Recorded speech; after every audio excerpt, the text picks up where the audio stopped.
పాకిస్తాన్ని 3 రోజుల్లో కాళ్ళబేరానికి తెచ్చాం. ఇది నరేంద్ర మోడీ ప్రధాన పాయింట్. న్యూక్లియర్ వార్ పేరుతో బ్లాక్మెయిల్ చేస్తే ఏం చేయాలో తెలుసు అన్నటువంటి నిరూపించాం. ఉగ్రవాదాన్ని ప్రేరేపిస్తూ పాకిస్తాన్ తోక జాడిస్తే దానికి తగినటువంటి బుద్ధి చెప్పాం. శాంతి ఉగ్రవాదం నీళ్లు నెత్తురు ఒకే చోట కలవు.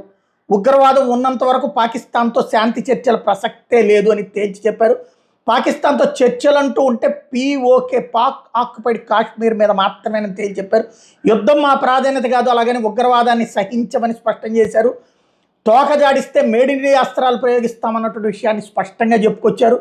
మరొక వైపున పహల్గామ్లో ఉగ్రవాదుల ద్వారా పిరికి చర్య చేస్తే దానికి జవాబిచ్చామని చెప్పారు. మనది దొంగ దెబ్బ కాదు, పాకిస్తాన్ గుండెల మీద కొట్టామని చెప్పారు.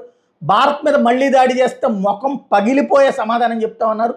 అణుబాంబుల పేరుతో మమ్మల్ని ఎవరు బెదిరించలేరు అన్నటువంటి విషయాన్ని స్పష్టం చేశారు. ప్రపంచాన్ని గుర్తించమన్నారు, గ్రహించమన్నారు. ఉగ్రవాదాన్ని సహించము, కఠిన చర్యలు తీసుకోవాలన్నదే మా ఉద్దేశం. జీరో టాలరెన్స్ విధానమే కొనసాగిస్తామన్నటువంటి విషయాన్ని స్పష్టం చెప్పారు. ఉగ్రవాదం మీద పాకిస్తాన్ కూడా చర్యలు తీసుకోవాల్సిందేనని తేల్చి చెప్పారు. లేకపోతే తీవ్ర పరిణామాలు ఉంటాయి అన్నటువంటి హెచ్చరిక జారీ చేశారు. పాకిస్తాన్ అన్నటువంటిది ఉగ్రవాదానికి సంబంధించినటువంటి తల్లిలాగా స్వయంగా దేశమే పెంచి పోషిస్తోందని చెప్పారు.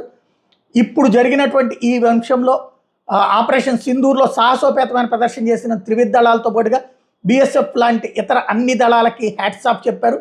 పాక్లోని ఉగ్రవాద స్థావరాలు శిబిరాల్ని ధ్వంసం చేశామన్నటువంటి విషయాన్ని గుర్తు చేశారు. మన తల్లుల బొట్టు చెరిపితే ఏం జరుగుతుందో చూపించామన్నటువంటి విషయాన్ని ప్రస్తావించారు. భారత డ్రోన్లు మిస్సైళ్లు టార్గెట్లను ఛేదించాయన్నటువంటి విషయాన్ని గుర్తు చేశారు. ఏది ఉగ్ర శిబిరాల మీద అన్నది. పాకిస్తాన్ ఎయిర్ బేసుల మీద బాంబుల వర్షం కురిపించాం అన్నటువంటి విషయాన్ని ప్రత్యేకించి ప్రస్తావించారు. భారత్ దాడులతో ఉగ్రవాదులు బెబ్బేలెత్తిపోయారు అన్నటువంటి విషయాన్ని ప్రజలకి తెలియజేశారు. కలలో సైతం భారత్ అంటే ఉలిక్కి పడేలా చేశాం అని చెప్పుకొచ్చారు మోడీ.